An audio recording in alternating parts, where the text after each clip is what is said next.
Good morning and welcome to Health Matters with the Medicine Center Pharmacy. I'm your pharmacist, Paul White. We're glad you joined us this morning. Before we begin, I'd like to thank our sponsors, Studio Arts and Glass and Genuine Appraisals and Liquidations, who are currently having a tag sale this weekend. Today, Brad and I are broadcasting from our administrative offices, and our special guest is Dr. Samantha Clark, OBGYN with Aultman Medical Group Women's Health Services. Good morning, Dr. Clark, and welcome to the show. Good morning. Thanks for having me. Okay, a woman's health needs change throughout her life, from birth control to changes in a woman's body after giving birth to menopause. A woman experiences many changes in her body and experiences diverse needs throughout her life. This requires a thorough and attentive gynecology service, along with developing a relationship of comfort and trust with her physician. This morning, we're going to talk with Dr. Clark about the care she provides in her practice and share information about many of the issues that women face during their lifetime. We'd like to remind our listeners that our program today is available on our podcast. You can download that using your favorite podcast app and just search for Health Matters with the Medicine Center Pharmacy, and we'd appreciate it if you'd please subscribe. Okay, Dr. Clark, welcome to the show again. Please introduce yourself and tell our listeners a little bit about yourself and your practice. I'm Dr. Samantha Clark. I'm actually from the Northeast Ohio area, born and raised in Wadsworth, and stayed around here for school. I went to Kent State and Neo-UCOM, or Neo-Med now. And then I actually did my residency in Charleston, West Virginia, before coming back up here to practice 3 years ago. And I live at home in Wadsworth again with my husband and our 4 cats and crazy dog. Okay. Crazy dog. Okay.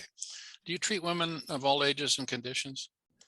Absolutely. That's one of the best parts about OBGYN is that you can treat a woman throughout her entire lifetime. From when they start having periods, if they're having any trouble, to birth control, to trying to get pregnant and through pregnancy. And afterwards, through menopause, those symptoms, which, can be quite terrible. And then later in life, if they develop anything like incontinence or pelvic organ prolapse. So you really do get to, grow up with these people. You see them so much throughout their lifetime. So it's one of the best parts about OBGYN. So what are some of the common women's health issues facing women today? Honestly, it really runs the gamut. We see a lot of people who come in just for their annual screens, their cervical cancer screening, their breast cancer screening. And we see a lot of women for birth control and of course pregnancy. And then we see women who are struggling, throughout menopause. Do you have a special interest in pelvic floor and reconstruction and treatment? I do really enjoy fertility and pelvic floor physical therapy and pelvic floor reconstruction. As our population is getting older, we're not quite as healthy as we used to be. So a lot of us are overweight or obese. We still do have some smokers, and those are all sort of risk factors for having trouble with your pelvic floor. It's a muscle just like anything else, and sometimes it needs a little help, whether that's through physical therapy or through surgery. You do get some basically hernias in those muscles, and sometimes they just need put back together. Okay, so seems to be a fairly new topic. I've heard a little bit about it from customers when they've been in the store. Has pelvic floor issues been an issue for some time, or do we have better research now that helps identify these problems? I think there's just a lot more awareness about it. It is still one of the things that people don't really want to bring up if they're having trouble with things like incontinence or having trouble with intercourse. Just one of those taboo topics that not a lot of women feel comfortable bringing up until they're very comfortable with their doctor. So you may see a woman who, comes in with these complaints. You ask them how long it's been going on for. It's been going on for like 5 or 10 years, but now they're ready to deal with it just because it's become such a problem in their day-to-day life. We didn't used to hear so much about pelvic floor reconstruction because it used to be within all OBGYN practices. And now there are so many people who need these treatments that we have kind of subspecialized it.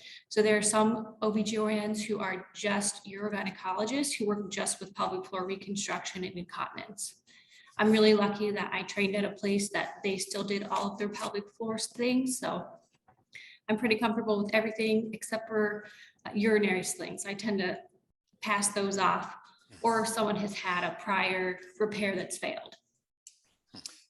Just as a sidebar, you mentioned something that's kind of important. And, lately in the pharmacy, we've seen patients that don't have a primary care physician, let alone a specialist, maybe like a gynecologist that they know and trust. So maybe just for the listeners joining in, if you don't have a primary care doctor, please explore your opportunities for finding yourself a primary care physician, because it is important for someone to know you and for you to have a relationship with someone so that you can have the trust relationship that Dr. Clark's talking about. Sometimes those issues you don't bring up because you're a little conscientious could be a problem down the road. So. Absolutely. And we do see so many women who don't have primary care doctors, and they really are the glue that holds everything together. So they're very important to have. Yeah.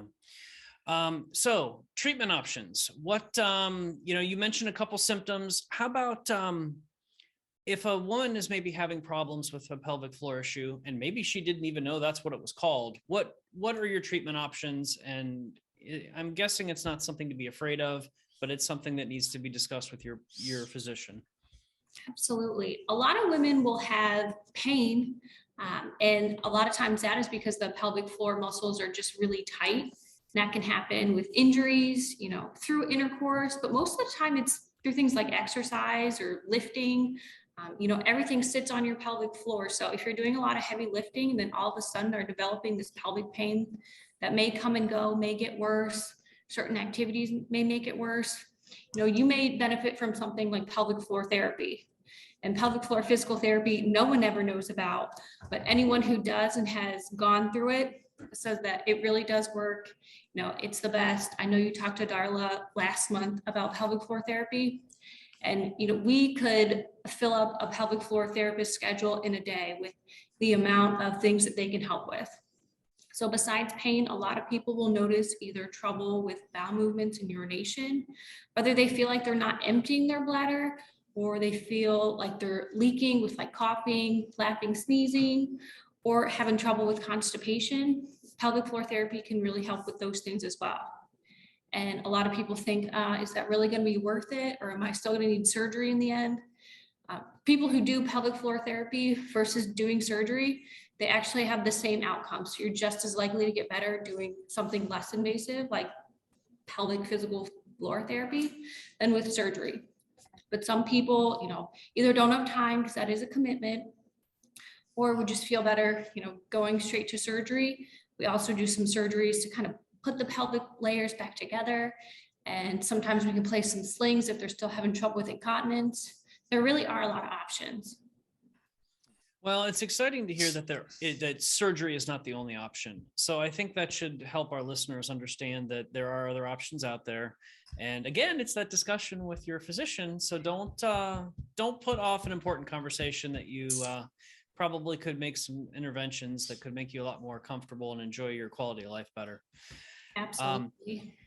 So, in the pharmacy, often we get questions about birth control pills, and there's been a lot of changes over the years in kinds and strengths and even insurance coverage. How about, can you give a thumbnail sketch of the opportunities and options available for women today, and maybe comments on safety profile? Absolutely. There are so many birth controls, even like hundreds and hundreds of pills. So if you have a patient that comes in that's not doing well with one, it doesn't mean that they're not going to do well with another. Birth control pills are in general very safe, but they do have a slight increased risk of things like blood clots. So people who've had blood clots in the past, or a strong family history, people with any liver disease, or anything like that, may want to avoid birth control pills because of that. They may slightly increase your risk of breast cancer. So if you've had breast cancer, you want to avoid birth control pills, but the options are endless. It's the estrogen in the birth control that gives you that increased risk of blood clots.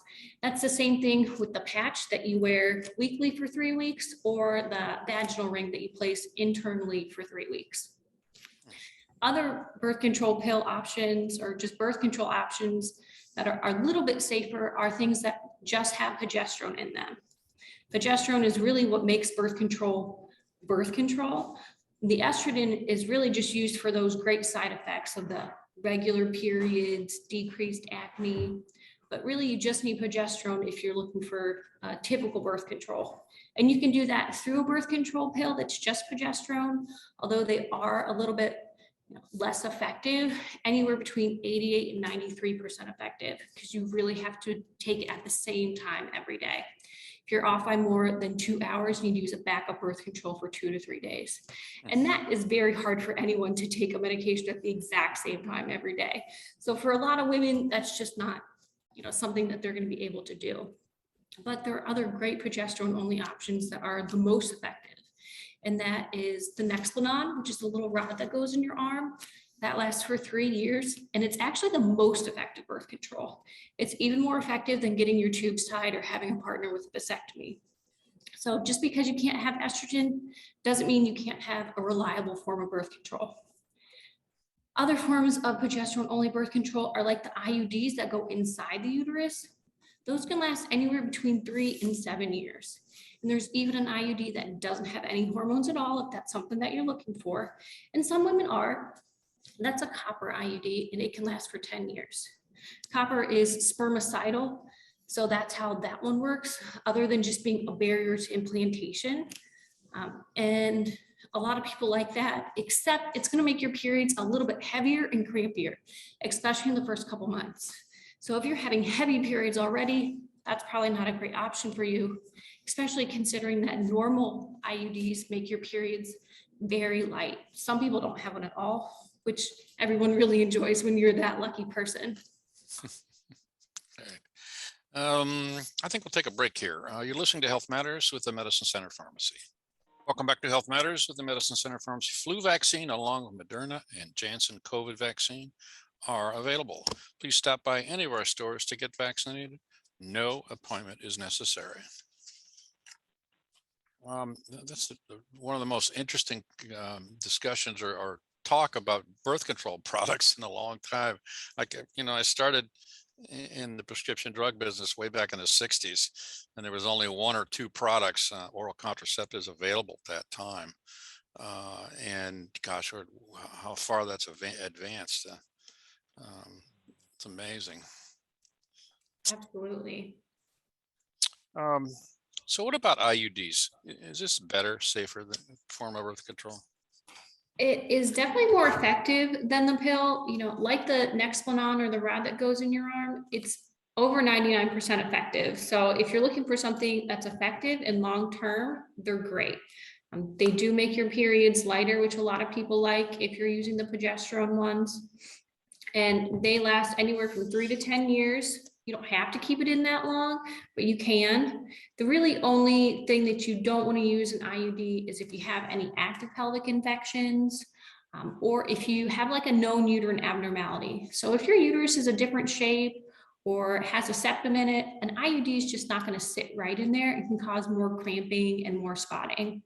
And we do see some cramping and spotting with IUDs, but most people tolerate them very well and are really happy with them, because it is one of the lowest doses of birth control that just slowly leaches out, along its lifespan.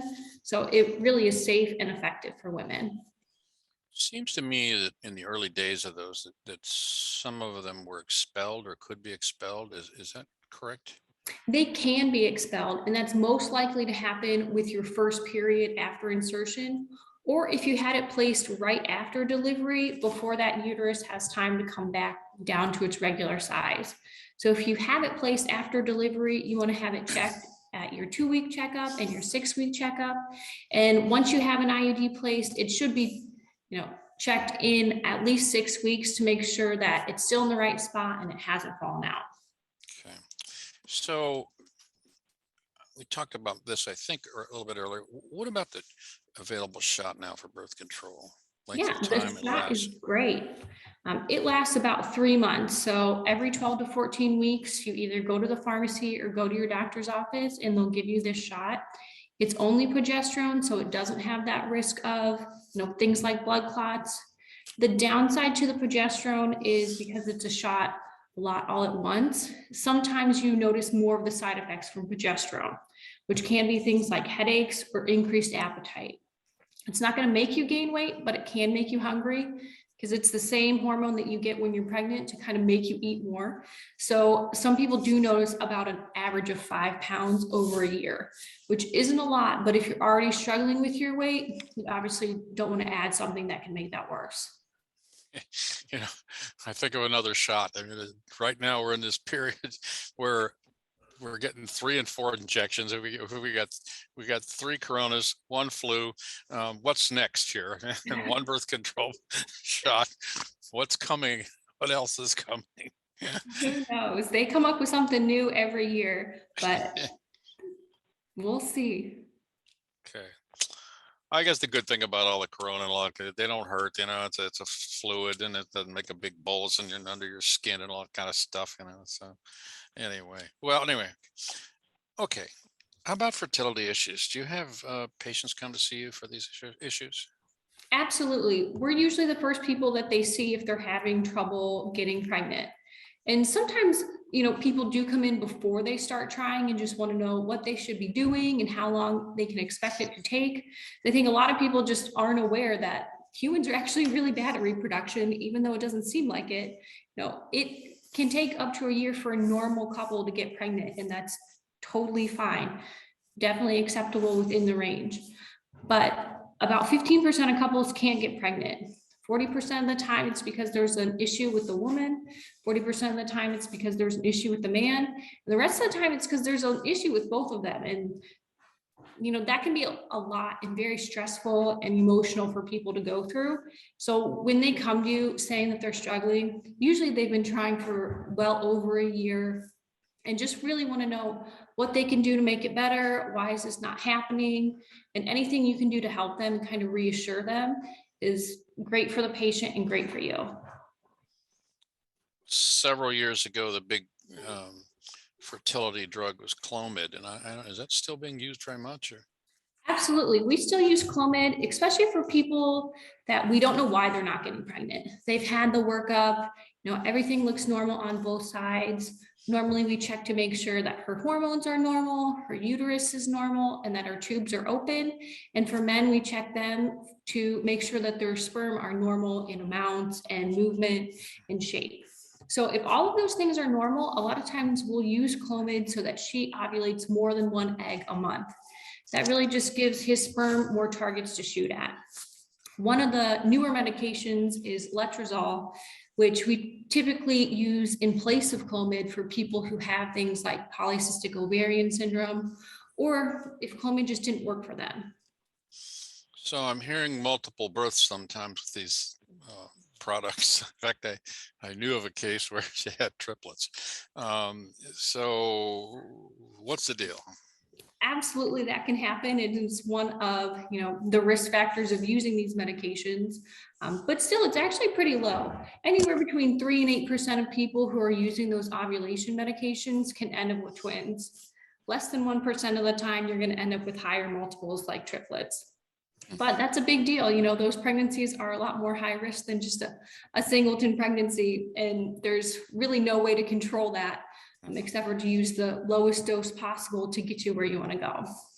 Interesting. How about we touch on advancements in fertility treatment in recent years? Absolutely. So besides those new ovulation medications, a lot of people will do things like intrauterine inseminations. If everything looks pretty good on both sides, or if his sperm looks okay but has some room for improvement, we'll actually place the sperm up into the uterus around the time of ovulation to increase their odds of conceiving. A lot of times we still use those medications like Clomid or Letrozole just to help increase our odds.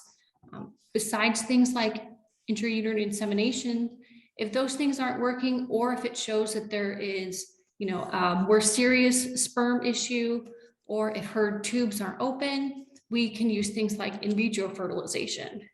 And with in vitro fertilization, we can actually do things like egg donation as well. So, on TV, you'll see all these 50-year-old women, celebrities getting pregnant. A lot of times that's because they're not using their own eggs. Because after 35, your fertility does start to decrease. And once you hit 40, only about 5% of women are going to be able to conceive naturally. So they may choose to use someone else's egg who's younger and doesn't have any fertility issues with IVF. And that's a great advancement that a lot of people are doing. So if you get to that point, though, we send you off to the specialist or the reproductive endocrinologist. Amazing. I think it's the bottom of the hour. Time for the news, I guess. You're listening to Health Matters with the Medicine Center Pharmacy. This morning, we're talking with Dr. Samantha Clark with Aultman Medical Group Women's Health Services. We have a lot more to cover this morning, so let's get back to the show. Doctor, before the break, you touched on infertility issues or challenges older women have. Is there a certain group of women that may face infertility issues? Is it genetic? Is it lifestyle? Do you have any comments on how to set yourself up maybe for the best chances? Well, certainly being the healthiest you can be at baseline is going to help you get pregnant. A lot of people who are overweight may notice that their periods can fluctuate with their weight. So people can develop things like PCOS just from being overweight. So making sure that you're exercising and being the normal weight can be helpful. But a lot of people, it can be genetic where even at a healthy baseline weight, they're just not having regular periods or things just aren't happening. They may have a family history where, you know, their mom had trouble, their sisters have had trouble, and they may have the same trouble.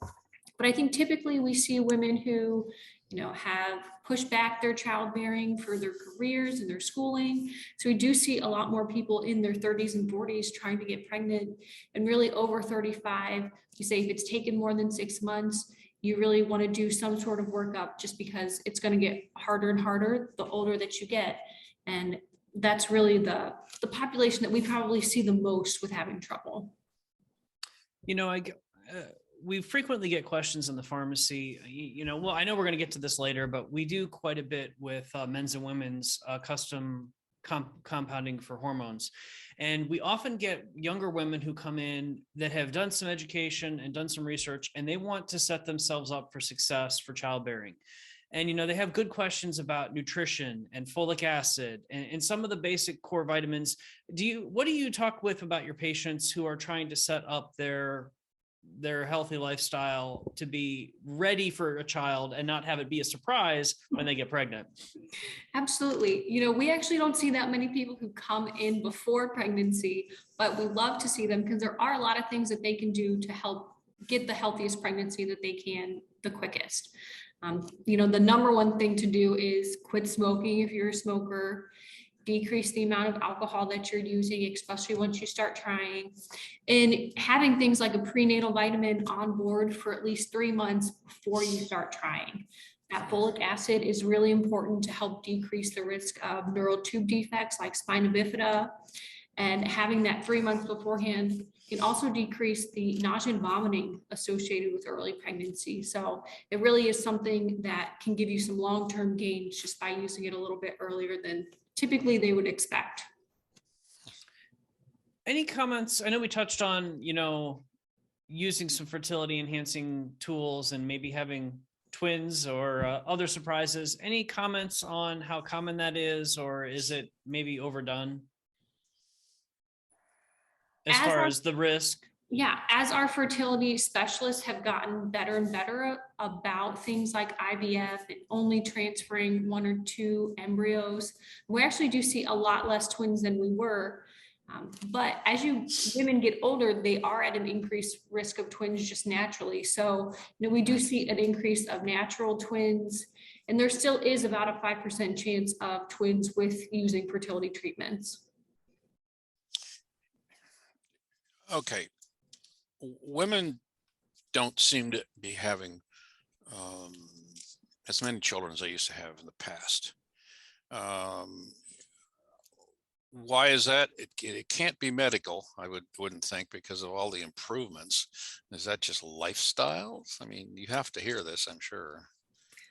I think it is mostly lifestyle. A lot of women are just waiting before they start trying to conceive. Before, it wasn't uncommon to start your family at 19, 20, 21. But now people wait till they're 28, 30, and even later than that before, they start trying for children. So really, that's a big timing issue. And some of it is our health. You know, the older that we get, the more likely we are to have problems with being overweight or obese, having high blood pressure, having type 2 diabetes. And the more medical problems you have, the harder it is going to be to have a healthy pregnancy. Doesn't mean it's not possible, but it can make it harder. And if it's harder on you one time, you're less likely to do it, 4 or 5 times like people used to. You know, I know of women who've had 5, 6, 7 children, that sort of thing. And they seem healthy in their latter life. How much, simplistically, I guess, how much destruction does having 6 kids do on a lady's body?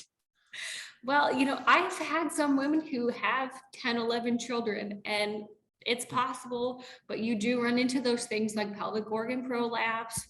You're more likely to have bad varicose veins.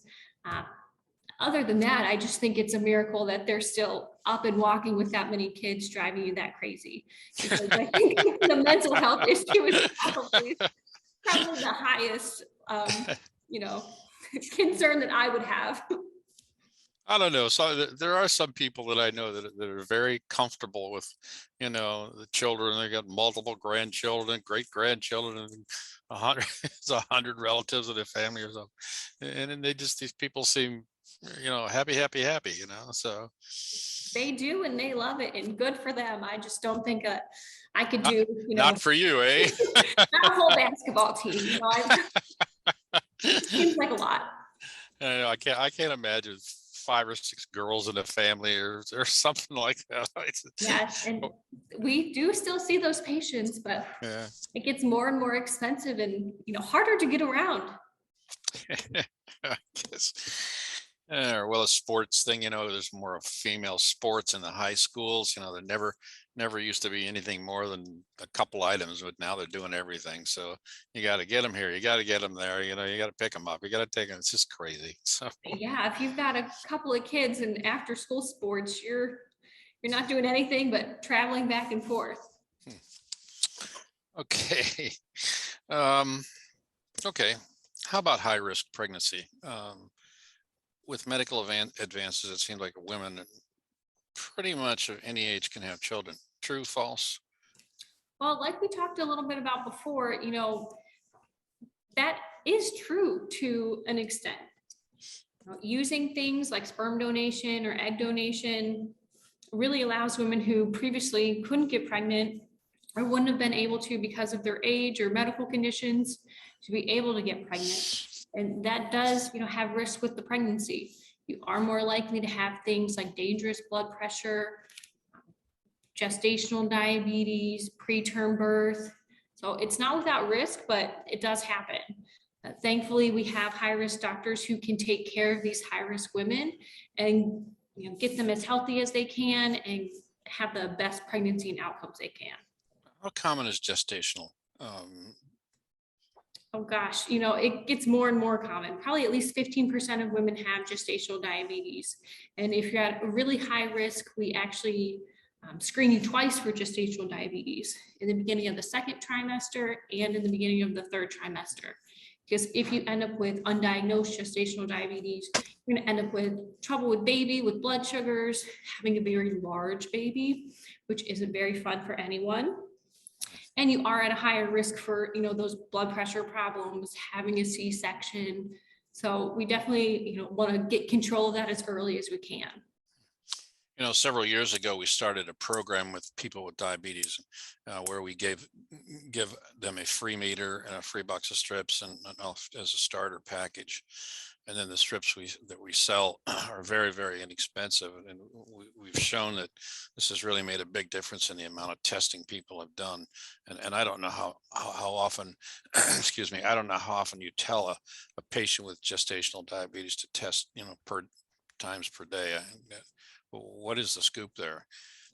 So pregnant women, we actually test a lot. So they should be testing 4 times a day when they wake up and 1 or 2 hours after each meal. So that is a lot for women. And no one really likes to be poked that many times, but it really is important to make sure that they're staying on track, because with gestational diabetes, your blood sugars do tend to get worse the further along you get. And that's just the nature of gestational diabetes. Even if they're following the same diet and exercise program, it's not uncommon for them to be fine at 28 weeks, but at 36 weeks to need to go on medication because their blood sugars are just getting too high for baby. So simplistically, what causes gestational diabetes? Gestational diabetes is actually from the placenta.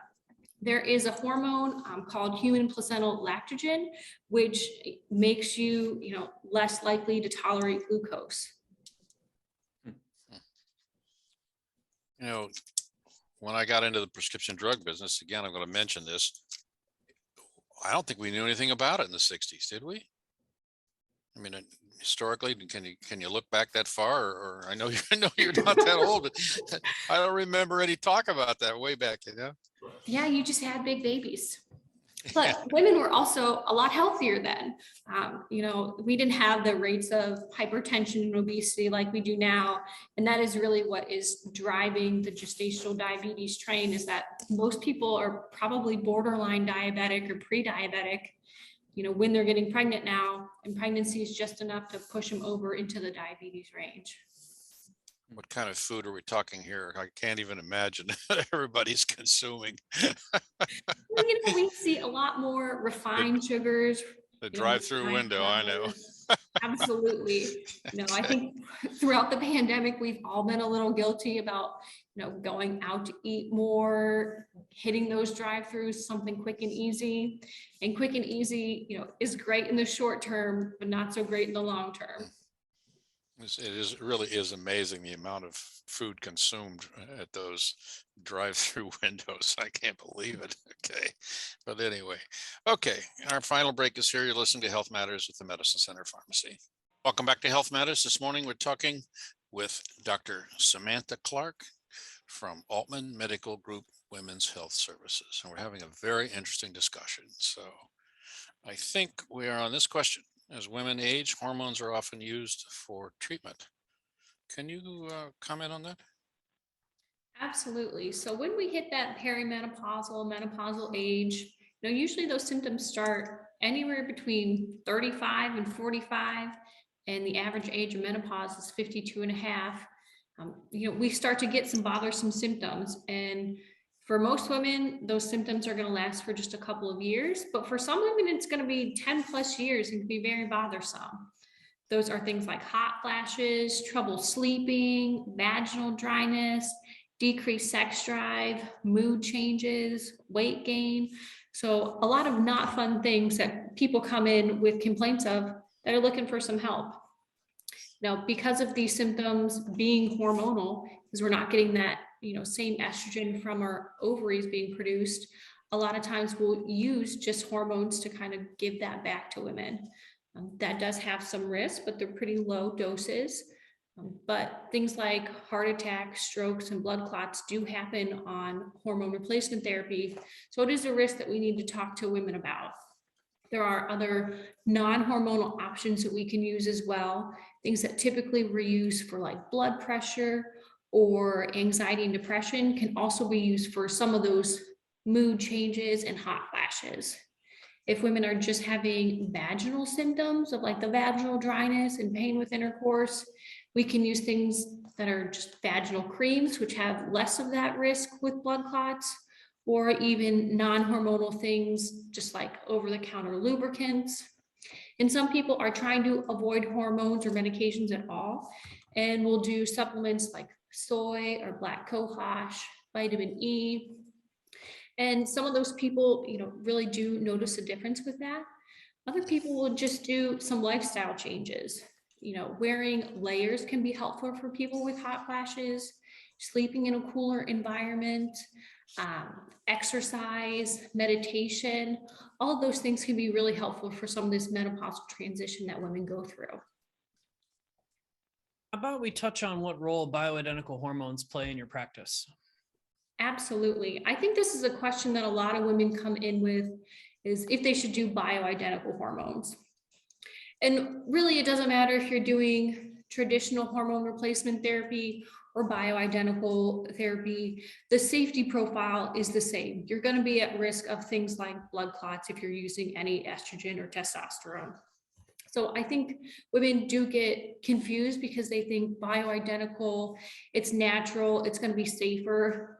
Not really. If it's estrogen, and it does have some risks.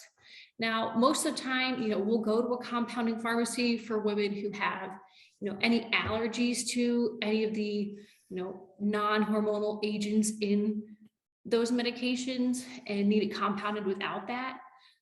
Or a lot of people who use compounding pharmacies or bioidentical hormone therapy if their insurance just doesn't pay for typical hormone replacement therapy, and they may be able to get it cheaper that way.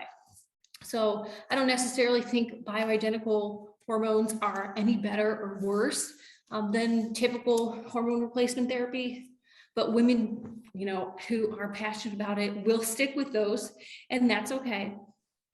But I think there is just a misconception that because it's bioidentical and it's more natural and safer, and really that's not the case. Well, there's risks with any medication, so there's no question, you need to make sure you're working with an experienced provider, and you need to make sure that you're educated on what your options are. So more is not always better. So is there an increase in women experiencing menopause who choose to forego hormone therapy treatment? I think there is. When hormone replacement therapy first came out, we thought it decreased their, risks of things like heart attacks, and we're not really seeing that that's true.